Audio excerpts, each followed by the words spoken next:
Hey Heather, I want to talk about the number seven.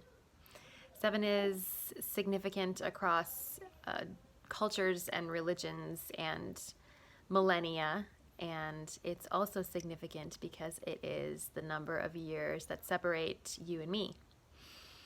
I'm grateful for that number. It is, in fact, lucky in my life because those years of separation mean that you are 7 years down the road from me in life. And I am benefiting tremendously from all of the wisdom that you've picked up in those years between us. And I thought that in honor of your 42nd year, I would share 7 things that I have learned from you in our friendship. I actually wrote them down so that I wouldn't forget. So, more points, right, for being prepared. The first thing that I learned was I learned about objective personality. You're the one who introduced me to that personality typing system, and that, as you know, was really validating for me, and really tapped into some things that other personality systems just weren't capturing. For that, I'm grateful. The second thing is the model, Brooke Castillo's model. As you know, again, I mean that has been transformative. I mean, it will continue to transform me. I think not just for years to come, but probably like for the rest of my life.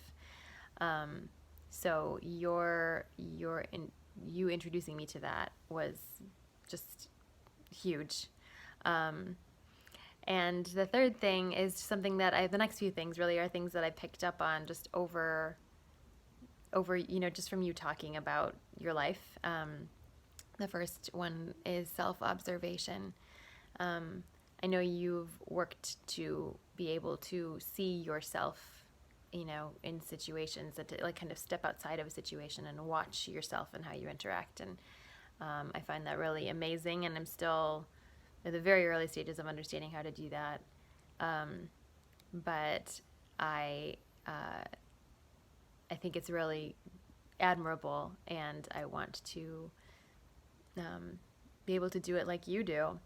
The fourth thing is something else I picked up on from just us talking, which is that if you have a problem, the problem is you.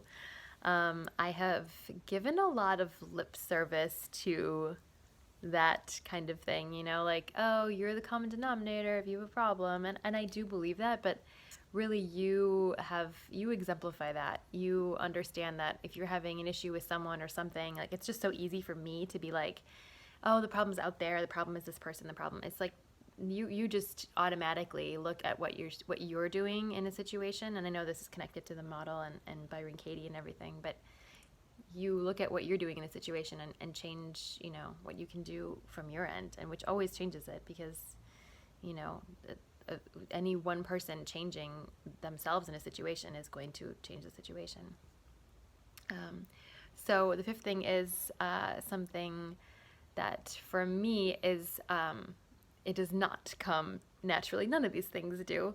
But it is that if you are looking for an answer, like you can ask yourself.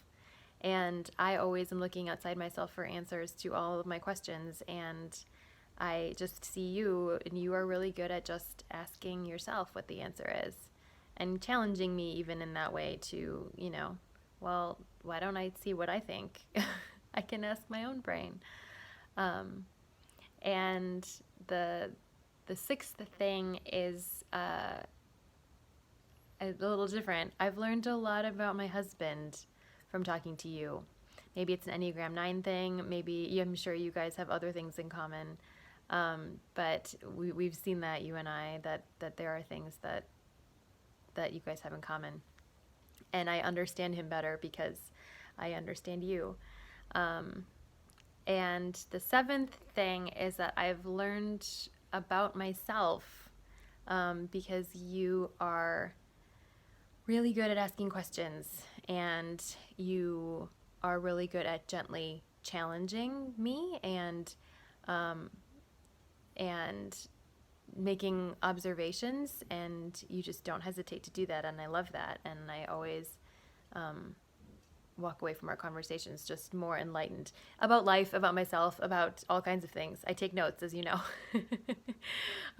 So anyway, I 100% believe that I'm a better person having known you and been your friend. So I just wanted to share that with you. Happy birthday, and I'll talk to you next week.